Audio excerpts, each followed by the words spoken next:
Su nombre es Jacob. En la Biblia es uno de los patriarcas fundadores de la fe judía. Pero no era muy virtuoso. No es muy halagüeño pensar que Jacob, que terminaría dándole su nombre al pueblo judío, comenzó su carrera engañando a su anciano padre ciego. ¿Por qué Dios elegiría a un hombre así para tan magnífico destino? La vida de Jacob estuvo llena de misterios. ¿Cuál es la verdadera naturaleza de la escalera de Jacob, el milagroso puente que unía el cielo y la tierra? Jacob luchó durante una larga y oscura noche con un extraño al que nunca logró identificarse. ¿Era un ángel? ¿Podría haber sido el mismo Dios? ¿Por qué este honrado patriarca se casó con dos hermanas, acto prohibido por la Biblia? ¿Y qué fuerza impenetrable ha protegido su tumba durante 3000 años? Estos son algunos de los misterios de la Biblia.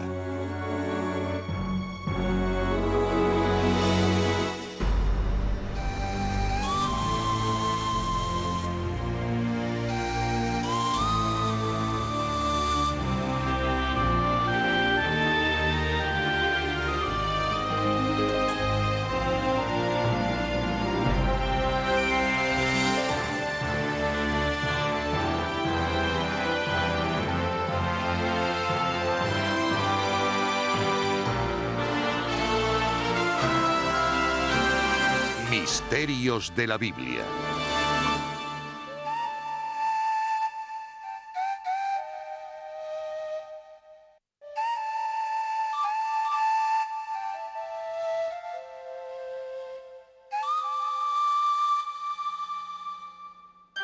La escalera de Jacob.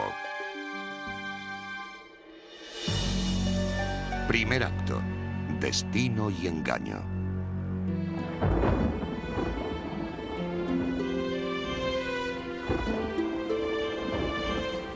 Según la Biblia, en esta tierra hace miles de años, Dios hizo una alianza sagrada con Abraham.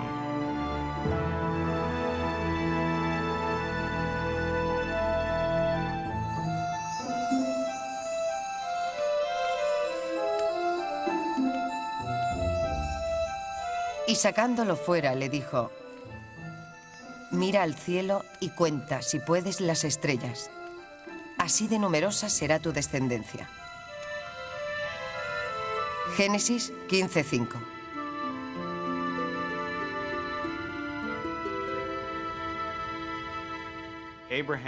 Abraham es el patriarca, el padre del pueblo judío, aquel que recibió la promesa de que todos sus descendientes cumplirían la misión especial de Dios y serían su pueblo elegido. La alianza sagrada pasó de padre a hijo, de Abraham a Isaac y después a Jacob.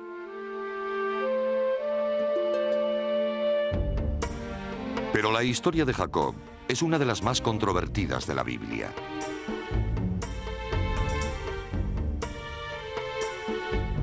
Comenzó aquí, hace 3500 años. Esto es Beerseba, a 80 kilómetros al sur de Jerusalén. Antes de nacer, ya estuvo enzarzado en una pelea.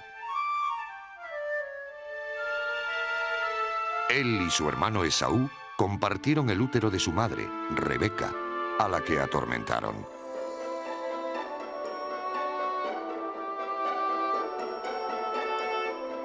Chocábanse en su seno los niños y dijo: para esto, ¿a qué concebir? Génesis 25:22.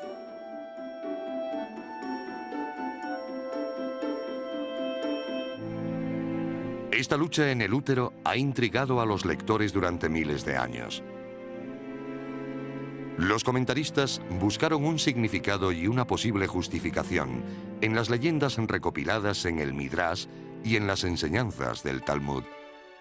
¿Luchó Jacob con su hermano solo para imponerse a él o fue realmente un acto de bondad?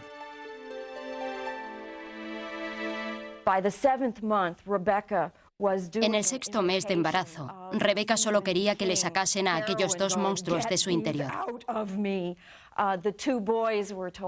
Los niños no dejaban de pelearse. Esaú tenía tantas ganas de nacer que no le importaba matar a su madre en el intento.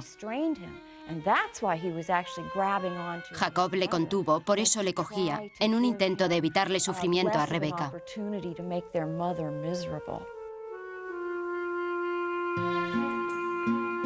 Esaú nació primero. Le siguió Jacob, que salió cogido del tobillo de su hermano. Esaú era el mayor. Esta diferencia, aunque mínima, era muy importante.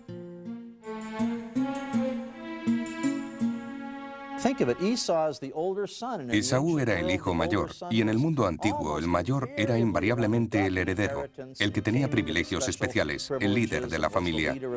Pero en este caso pasó a Jacob.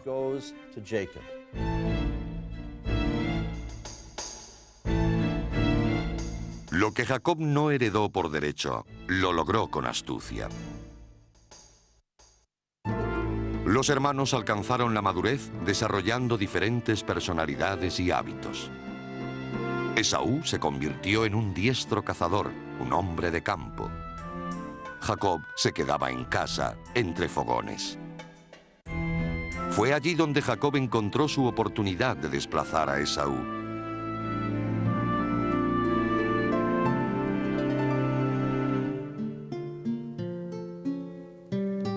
Hizo un día Jacob un guiso, y llegando Esaú del campo, muy fatigado, dijo a Jacob: «Por favor, dame de comer de ese guiso rojo que estoy desfallecido». Contestóle Jacob: «Véndeme ahora mismo tu primogenitura». Génesis 25-29. Esaú accedió, y en ese momento se estableció el linaje del pueblo judío. El derecho de nacimiento canjeado por un plato de comida que incluía la alianza con Dios pasaría a los descendientes de Jacob en vez de a los de Esaú. Sin embargo, este giro de acontecimientos dependió de una transacción moralmente dudosa. Es cierto que Esaú le vendió técnicamente su primogenitura a Jacob, pero incluso los rabinos del Talmud reconocen que un trato hecho bajo coacción no es vinculante. Y Esaú lo estaba claramente. Se moría de hambre. Pero si la forma en que Jacob adquiere el derecho de primogenitura de Esaú preocupó a los eruditos, el siguiente episodio presenta un misterio aún mayor. No es muy halagüeño pensar que Jacob, que terminaría dándole su nombre al pueblo judío, comenzó su carrera engañando a su anciano padre ciego. Pero la Biblia ofrece la cruda verdad. Isaac, el padre de Jacob y Esaú, le pidió a este último que cazara y le guisara lo cazado. A cambio, le daría su bendición. En ausencia del cazador, Rebeca, la madre de los hermanos, preparó una comida para que la sirviera Jacob. Jacob temió que su padre se diera cuenta a pesar de ser ciego.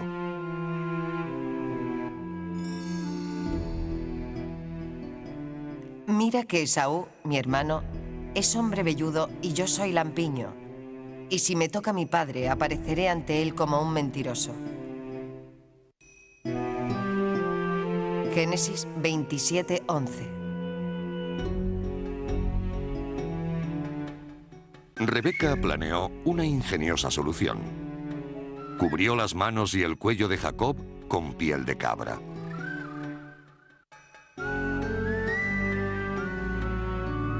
Acercóse Jacob a Isaac, su padre, que le palpó y dijo: «La voz es la voz de Jacob, pero las manos son las manos de Esaú». Todavía le preguntó: «¿De verdad eres tú mi hijo Esaú?» Y él contestó: «Yo soy».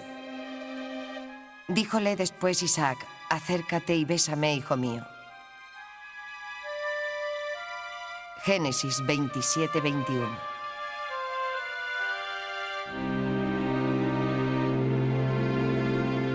Después del beso, Isaac le dio su bendición. Jacob disfrutaría de abundancia terrenal y tendría que ser obedecido en todo por su hermano. Entonces, Esaú regresó de la caza. Aunque la Biblia en ningún momento presenta a Esaú como un héroe, uno de los momentos más emotivos y dolorosos es cuando éste regresa y descubre que lo han engañado e implora: «Bendíceme, Padre». Isaac no podía hacerlo. Ya había dado su bendición a Jacob y no podía retirársela. En el antiguo Oriente Próximo, y aún hoy en algunas zonas, un juramento, promesa, bendición, maldición o declaración solemne, aunque sea oral, es irrevocable. No se jura algo para echarse atrás después. No se puede hacer.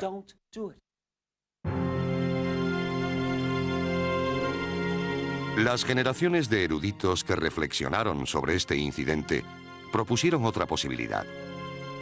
Según algunos, Isaac supo en todo momento que era a Jacob a quien bendecía y que haciéndolo cumplía la voluntad de Dios.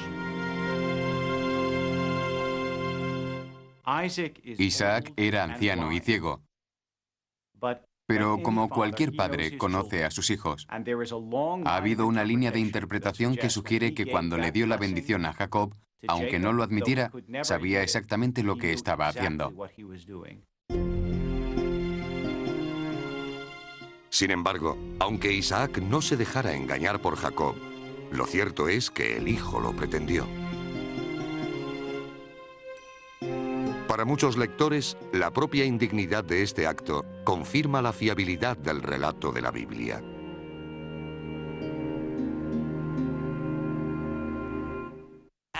El personaje de Jacob le dio más veracidad a la Biblia. Si Dios hubiera elegido a un santo, habríamos sospechado que todo estaba amañado.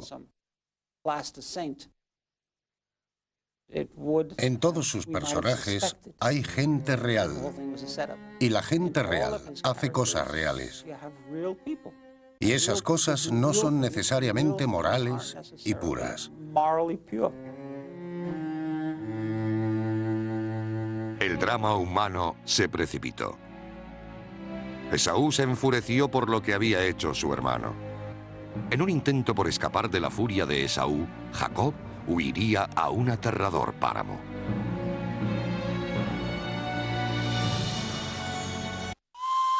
Segundo acto. Ángeles.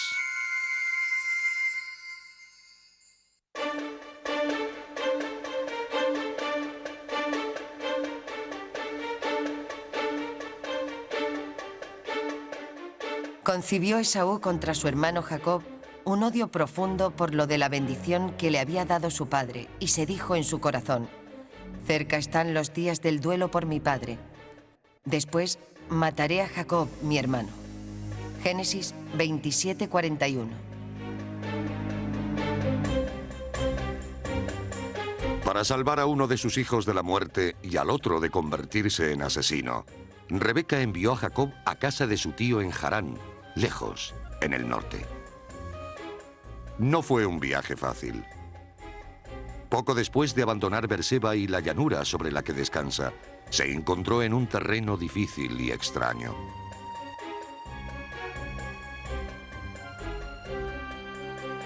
Subió a las montañas a casi 1000 metros sobre el nivel del mar.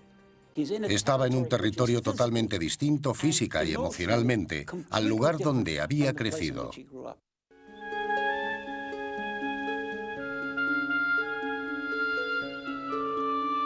Jacob acampó en un sitio al que llamaría Betel, el lugar donde habita Dios. Pero Jacob no fue el primero en considerarlo sagrado. Casi todos los lugares de los que se habla en la historia de los patriarcas eran sagrados antes de que ellos llegaran allí. Es el caso de Beerseba o Betel, conocidos por haber sido lugares de culto paganos antes de que llegaran los israelitas. Allí, lejos de su casa, en un territorio amenazador, en un lugar de adoración a dioses desconocidos para él, fue donde Jacob durmió aquella noche.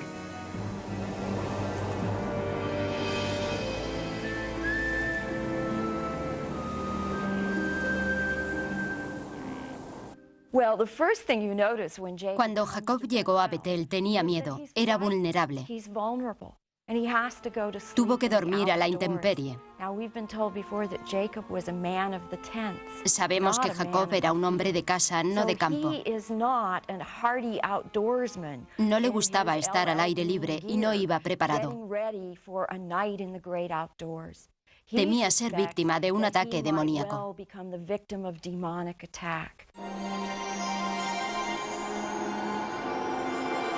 En vez de demonios, Jacob fue visitado por ángeles.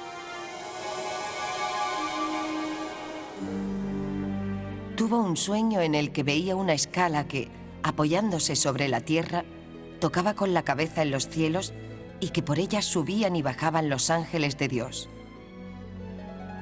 Junto a él estaba Yahvé. Génesis 28:12.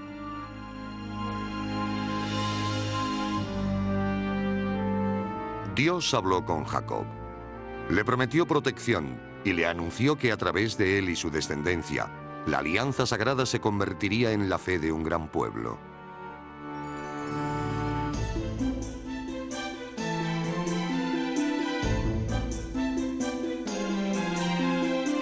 A lo largo de los siglos, incontables generaciones de artistas han intentado imaginar esa escena.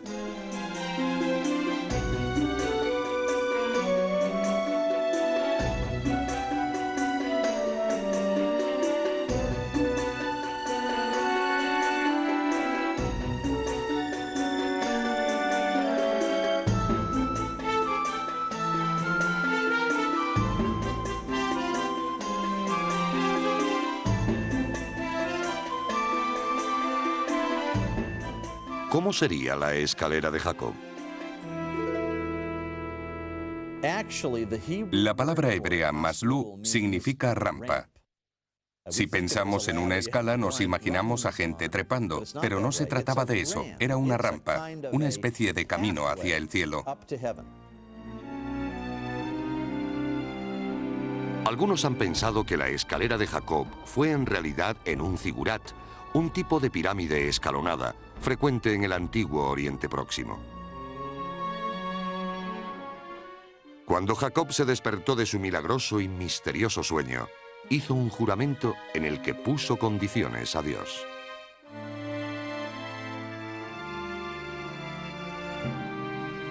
Si Yahvé está conmigo y me protege en mi viaje, y retorno en paz a la casa de mi padre, Yahvé será mi Dios.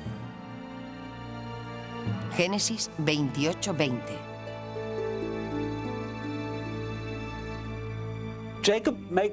Jacob hizo un trato, literalmente, y lo hizo con Dios. Quiso cubrirse las espaldas y asegurarse de que Dios entendía sus condiciones. Fue un gesto curioso de arrogancia, pero ahí está. El punto esencial de la historia humana hasta ese momento, el acercamiento de Dios a Abraham y la promesa de una alianza, de una tierra, de una ley y de un futuro, descansaba ahora sobre los hombros de Jacob. El problema es que hasta ese momento, Jacob no parecía ser la persona noble que pudiera llevar esa carga.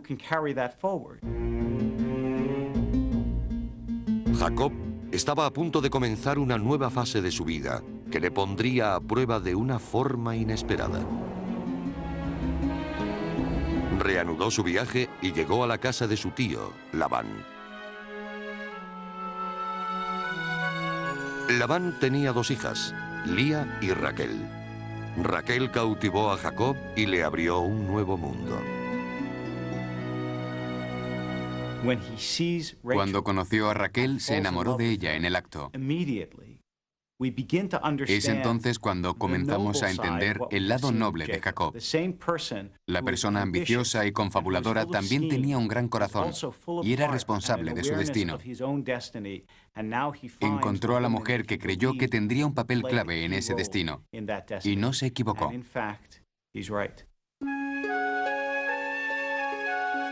Raquel era la hija pequeña de Labán. Como prueba del amor de Jacob, al escogerla, renunció a una considerable riqueza. En esta época, solo la hija mayor recibía una gran dote. En el mundo antiguo, los matrimonios eran más una cuestión económica que amorosa. Uno de los misterios del comportamiento de Jacob es que no quisiera a la hija mayor.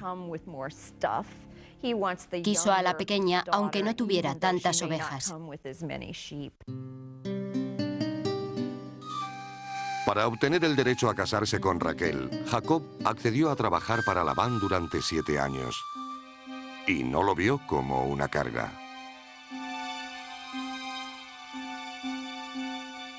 Y sirvió Jacob por Raquel 7 años, que le parecieron solo unos días por el amor que le tenía.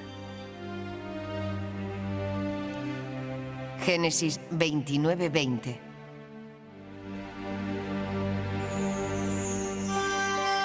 Pero Raquel, Lía y Labán conspiraron contra Jacob. Tercer acto. Matrimonio prohibido.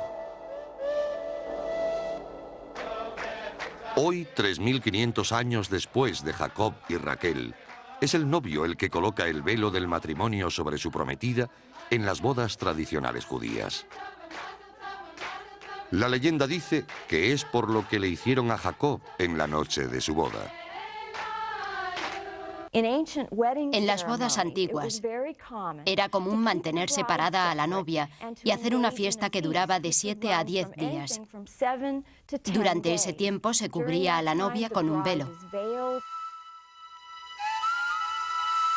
¿Fue Jacob incapaz de ver la cara de la mujer que iba a desposar porque estaba cubierta por un velo? En un extraño giro de los acontecimientos, el padre de Raquel puso a Lía en su lugar. Y por la noche, tomando a Lía, su hija, se la llevó a Jacob, que entró a ella. Llegada la mañana, vio Jacob que era Lía. Génesis 29:23.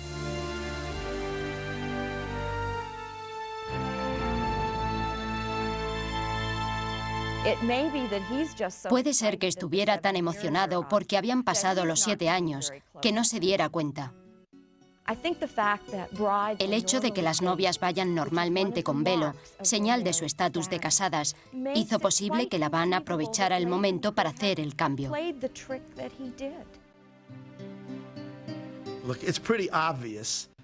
Uno de los grandes misterios de esta historia es saber cómo el novio pudo consumar su matrimonio con una mujer y no darse cuenta de que no era la elegida. Por mucho que se diga que entonces llevaban velos y no se conocían, eso no responde a la pregunta. De nuevo, una leyenda ajena a la Biblia intentó explicar este extraordinario incidente relacionándolo con la mentira de Jacob a su padre. El engaño había cerrado el círculo. Los rabinos imaginan que cuando Jacob se encontró con Raquel, le dijo: ¿Cómo has podido engañarme? Estábamos enamorados. Y Raquel, recordándole cómo engañó a su anciano padre ciego, le dijo: he tomado lecciones de mi maestro. Lo he aprendido de ti. Cuando Jacob, confundido e indignado, se enfrentó a Labán, su tío le puso una excusa. Le explicó que la costumbre exigía que la hija mayor se casara antes que la pequeña, y le hizo otra oferta a Jacob. Acaba esta semana y te daré también después la otra por el servicio que me prestes de otros 7 años. Hízolo así Jacob, Génesis 29-26.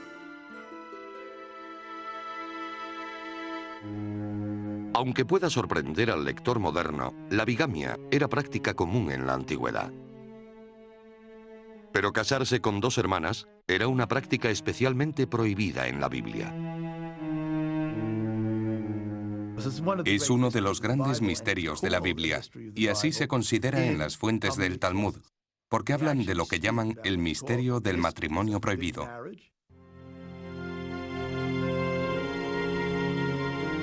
Los antiguos rabinos resolvieron el misterio asegurando que Jacob se casó con Raquel y Lía antes de que existiera la ley contra este tipo de matrimonios. Lía sabía que no era la esposa favorita e intentó ganarse el afecto de Jacob dándole hijos. Su lucha es recordada en el significado de los nombres que eligió para ellos: Rubén, Simeón, Leví, Judá. El primer hijo fue Rubén,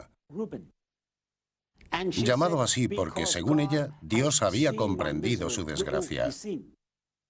El segundo fue Simeón, porque Dios había escuchado sus plegarias y porque su marido quizá la quería.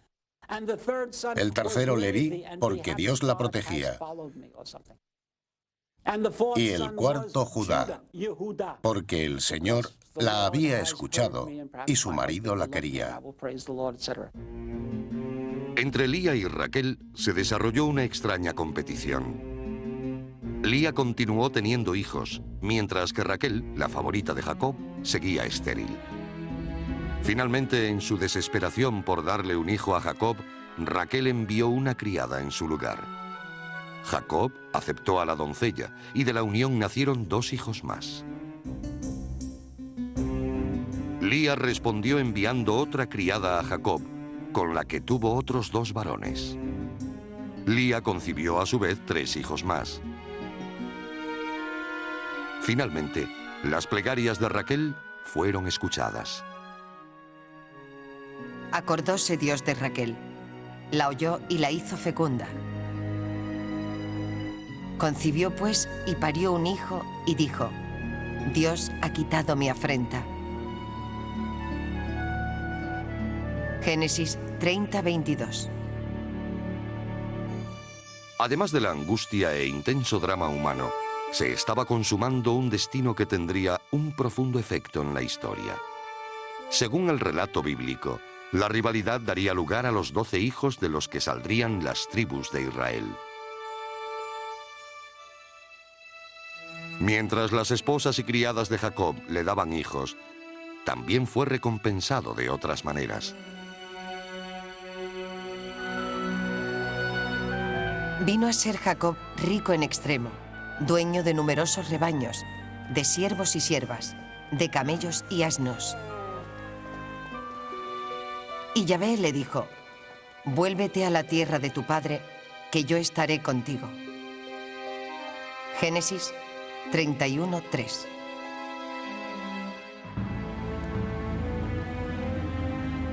Había llegado la hora de la verdad. Jacob debía regresar a su hogar y enfrentarse a Esaú, el hermano al que había engañado, el hermano que quería matarle.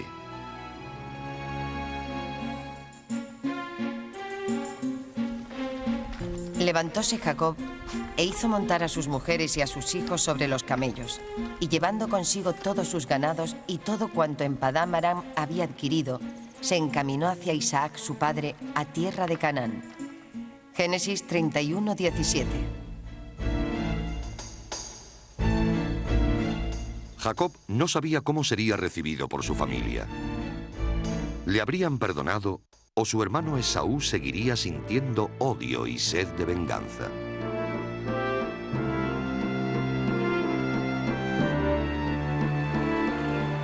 Acampó a orilla del río Jaboc y envió criados con mensajes de perdón y reconciliación.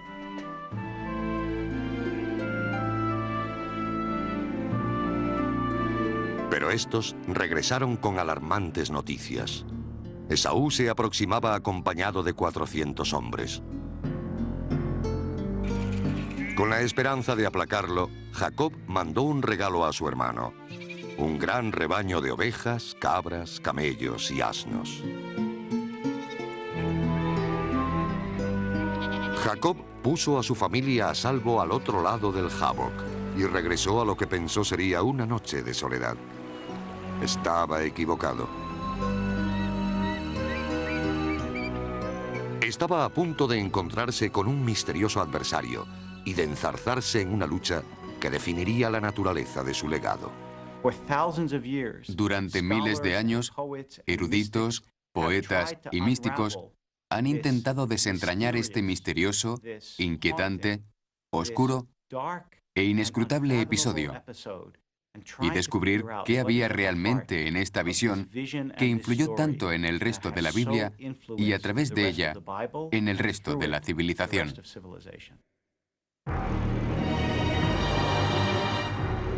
Quedóse Jacob solo, y hasta rayar la aurora estuvo luchando con él un hombre, el cual, viendo que no le podía, le dio un golpe en la articulación del muslo y se relajó el tendón del muslo de Jacob luchando con él. Génesis 32:24.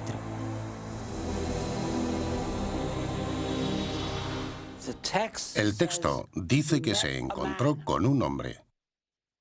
No dice con un ángel. Un hombre que luchó con él toda la noche. No sabemos qué pasó allí. ¿Quién era ese hombre?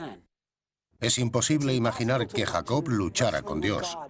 Lo tocas y te desintegras. Es imposible. Tenía que ser una mezcla entre Dios y el hombre. Por eso la tradición lo ha convertido en ángel. Pero no sabemos lo que significa. A pesar de su lesión, Jacob continuó aferrado a su misterioso oponente, negándose a dejarle escapar hasta que fuera bendecido. Él le preguntó: ¿cuál es tu nombre? Jacob, contestó este. Y él le dijo: no te llamarás ya en adelante Jacob, sino Israel, pues has luchado con Dios. Génesis 32:27. El nombre de Israel significa lucha con Dios. La razón de que se escogiera ese nombre para Jacob fue que todos sus descendientes también habían luchado. Y cuando se implicaban en una lucha con quien quiera que fuese el enemigo, humano o divino, se fijaban en su antepasado Jacob, Israel, y aprendían de él. Esa es la razón de que no seamos el pueblo de Abraham, ni el pueblo de Isaac, sino los hijos de Israel. Los piadosos de nuestra generación podrían pensar que lo más admirable es obedecer a Dios y hacer lo que Él dice sin cuestionarlo. Pero ese no era el punto de vista de la Biblia hebrea. Desde los primeros tiempos, la Biblia registra luchas, dudas y enfrentamientos del hombre con el Dios creador del universo. Es increíble. No hay parangón en todo el antiguo Oriente Próximo. Después de recibir el nombre de Israel, Jacob le preguntó su nombre al misterioso extranjero. Este contestó que no debía hacer esa pregunta. En la Biblia en general, y en el libro del Génesis en particular, los nombres son esenciales para la comprensión del carácter de la persona. Y nadie sabe el nombre de Dios, porque saber el nombre es conocer la esencia de la persona. Y eso debe seguir siendo un misterio. Aunque el extraño se negara a dar su nombre, la Biblia sugiere que Jacob no dudó de su identidad.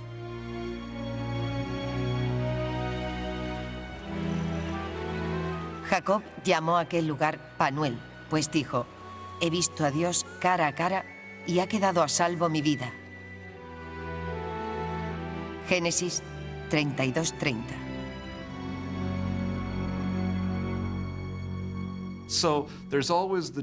La alegría y el miedo forman parte de la lucha y también de nuestra particular lucha con Dios.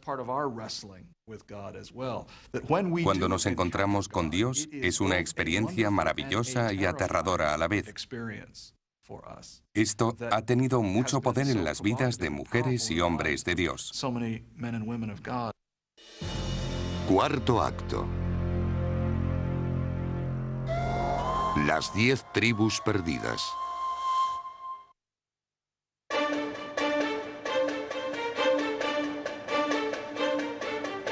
Habían pasado 20 años desde que Jacob huyera de la ira de su hermano.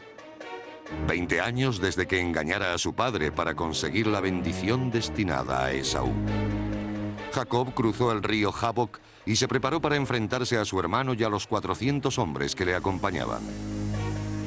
Para muchos eruditos, en el dramático enfrentamiento que estaba a punto de ocurrir, había más en juego que la mera relación entre dos hermanos. Jacob y Esaú no representan simplemente a una familia disfuncional. Representaban a una región disfuncional en la que grupos estrechamente aliados, grupos que se podrían considerar casi parientes, se mataban por la tierra y el agua de la zona. No es solo la historia del 2000 a.C. en Canaán, también es la historia del siglo XX y XXI en Oriente Próximo. Es la historia que seguimos viendo en los periódicos todos los días. Él se puso delante de todos y se postró en tierra 7 veces antes de llegar su hermano. Esaú corrió a su encuentro, le abrazó, cayó sobre su cuello y le besó. Ambos lloraban. Génesis 33:3.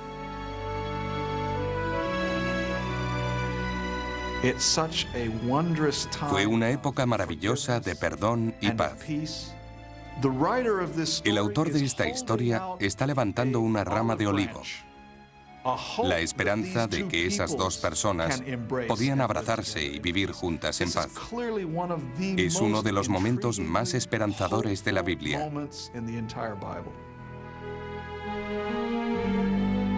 Después de esta conmovedora reconciliación, Dios ordenó a Jacob que regresara a Betel, al lugar donde había soñado con la milagrosa escalera. Jacob tendría que construir un altar allí y hacer de Betel su hogar. Sin embargo, la perspectiva de una vida feliz y en paz dedicada a Dios pronto se vio alterada. Su amada Raquel daba a luz a un niño, pero moría en el parto. Jacob quedó desolado. Con la muerte de Raquel, la carrera de Jacob parece llegar a su fin. Sus luchas con Dios, su manipulación, su actividad, su extraordinario carácter humano a pesar de sus faltas, parecían haber llegado a su fin con la muerte de su amada esposa. El hijo de Raquel sobrevivió. Fue un varón, y su padre le llamó Benjamín, el hijo de mi mano derecha. Era el 12º hijo de Jacob. La fundación de las 12 tribus de Israel se había completado.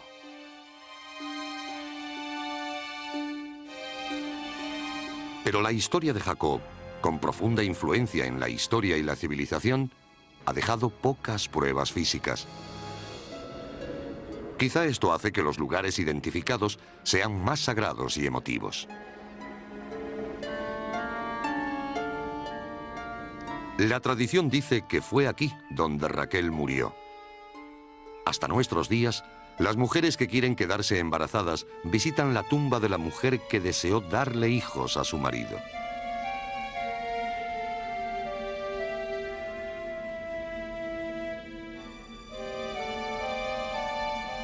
Tras la muerte de Raquel, la Biblia olvida a Jacob, aunque vivió muchos años más. Según la Biblia, cuando murió, fue enterrado en Macpelá, en Hebrón. Su padre Isaac también descansó aquí, y su abuelo Abraham. Este lugar sagrado que adoran judíos y árabes es llamado la tumba de los patriarcas. Muchos visitantes creen que está protegida por una fuerza misteriosa. Se dice que las tumbas están en una cueva bajo el edificio. Nadie sabe a cuánta profundidad o en qué condiciones. El problema es que no hay forma de investigar la cueva. Hay una historia que dice que después de 1967, el rabino jefe del ejército israelí de la época, el rabino Goron, intentó entrar en la cueva porque quería descubrir lo que había pasado. Empezó a bajar los escalones, pero en el quinto notó una fuerza que le hizo cejar en su intento. Ya no pudo bajar más. En los siglos posteriores a la muerte de Jacob, las 12 tribus que descendían de él poblaron la tierra prometida. 10 tribus vivieron en el norte, 2 ocuparon el sur. Entonces, en el 722 antes de la era cristiana, la desgracia cayó sobre las tribus del norte. Un poderoso enemigo se disponía a arrasarlos: los asirios. Viene presuroso. Día de ira es aquel. Día de angustia y de congoja. Día de ruina y de asolamiento. Día de tinieblas y oscuridad.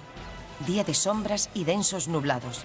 Día de trompeta y alarma en las ciudades fuertes y en las altas torres. Sofonías 1:14.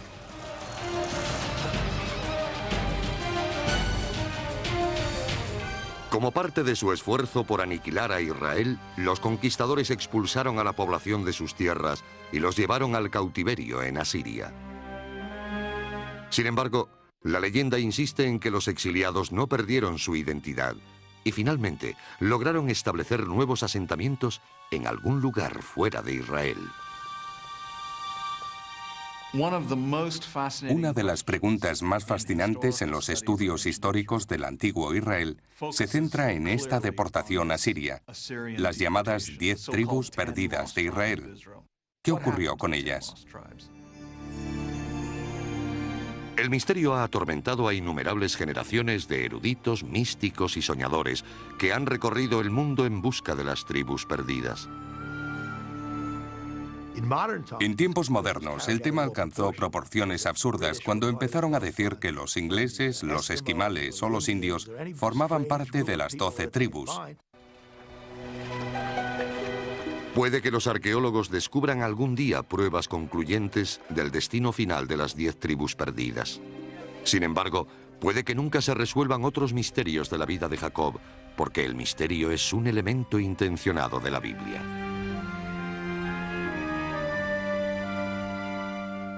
No ocurre así en toda la literatura antigua. No ocurre en Homero. Los griegos cuentan la historia completa desde el principio al fin, con todos los detalles. No se necesita investigar para saber lo que ocurrió. Y aquí estamos, 2000 años después, y en algunos casos de textos bíblicos, 3000 años después, preguntándonos aún sobre esos textos. Seguimos investigando y excavando. Una de las preguntas recurrentes se refiere al sueño de la escalera de Jacob. ¿Por qué los ángeles la recorren en ambas direcciones, bajando desde el cielo y subiendo hacia él? Muchos encuentran su significado en la búsqueda misma de la respuesta a este misterio. En el Talmud le preguntan a un rabino qué haría Dios después de haber terminado de crear el mundo. La respuesta fue que Dios haría escaleras para que unos subieran y otros descendieran. Quizá el mensaje que Dios quiso dar en el sueño de Jacob fue que el mundo estaba lleno de escaleras. Podía pasarse la vida subiendo o bajando, ascendiendo o descendiendo. Pero lo que hiciera a partir de ese momento forjaría su vida y el legado a las generaciones futuras. Es como si a través del misterio, una fuerza nos impulsara a profundizar en los personajes, los relatos y el mensaje de esa historia sagrada, que es la Biblia.